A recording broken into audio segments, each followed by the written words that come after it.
I hate pop filters.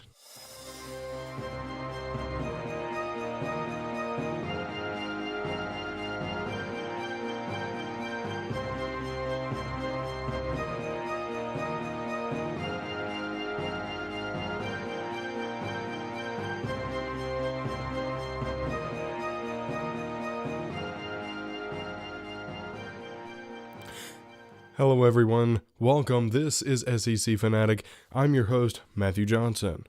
For those of you this is your first time on the channel, we're going to be giving you guys some news, an interview, some outside of the box crazy sports. So let's go ahead and get started. This is our first story. And the first thing I'm going to be talking about is just wrapping up this whole softball coverage that I've done. The SEC softball tourney was played last May 12th, and Florida was crowned the king, and they won 3-1 against South Carolina. And actually, this is a fun thing in the NCAA softball tourney. Every SEC team, as far as filling today, is still in it, except for Alabama. They got double eliminated. But it still is really cool. SEC softball, for those of you who do follow it, have done really, really well. So that is awesome. But that is going to wrap up my softball coverage for now. So we're going to move on to our player of the week. And the player of the week's name is a man by the name of Casey Mize. He is from Springville, Alabama. He plays baseball for Auburn. Last week, he was the SEC Pitcher of the Week, and he had 15 strikeouts against Vanderbilt. This is his third time for the award this season, and it hasn't happened since Mississippi State's Hudson in 2016, and he shares the honor with Florida's main pitcher. I hate pop filters, For those of you who are listening to this and not watching it, I do the video with a condenser microphone. For any of you who know anything about condenser microphones, you kind of need a pop filter, but it's not the greatest for video because you have to have a pop filter in front of your mouth. So, oh well, that's a side note. Moving on to our second story.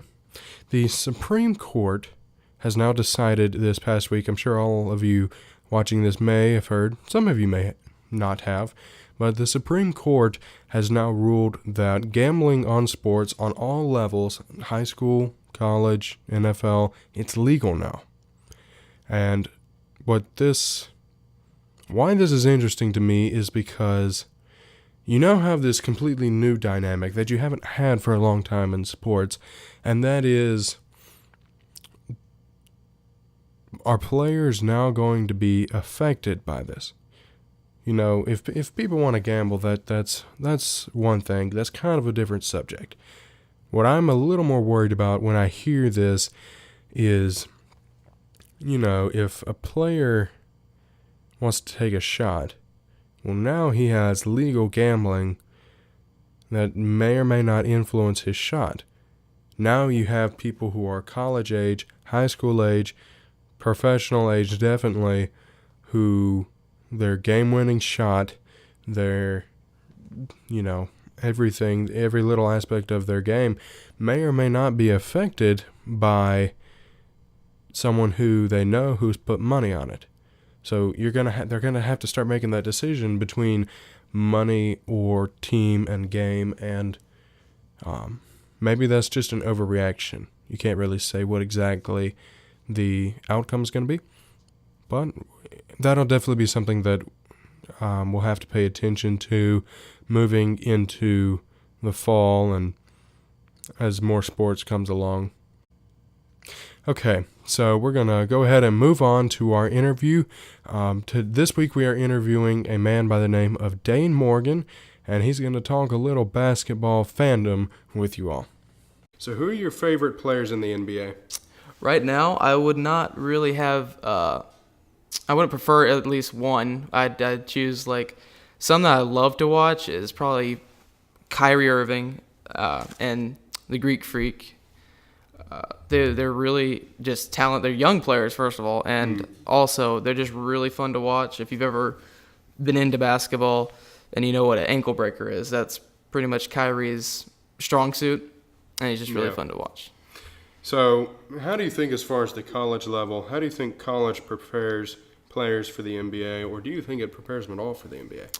I'm kind of 50-50 on that, because at first, it's now it's a rule now that you can't go into the NBA until you do 1 year in college. But what players used to do was like Kobe Bryant, LeBron James, can't think of another person right now, but they started out right from high school. They went straight to the NBA. Yeah. And I know LeBron James scored 20 his rookie career coming from high school to professional players, which is ecstatic. That's really never happened before. But, at the positive level of the college, of going into college to play basketball would be, going out with other recruits that are maybe 4 to 5 stars. Like if you if you get recruited at Duke, you're going to be probably facing Kansas and other ACC teams, which are pretty much the strongest in college basketball. Yeah, so it basically just gives you more experience. Gives you more experience against what you're going to be against in the professional level. Yeah. So to you, I know you played basketball in the past. Why is basketball so important and interesting to you? Well, I kind of grew up on it. So, I mean, I've just always loved it. It's kind of been just there for me. I just never kind of came bored of it. Yeah. So, what's your favorite team? The Spurs, which kind of sucks right now. Yeah. Because in the playoffs, they lost in the first round to the number 1 seed in the East. So that kind of sucked. But yeah. Very well. All right. Well, thank you. Okay. Thank you, Dane.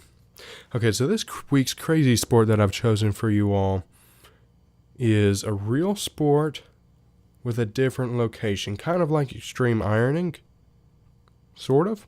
It's a sport called glacier surfing. So basically it's for the Northern California people.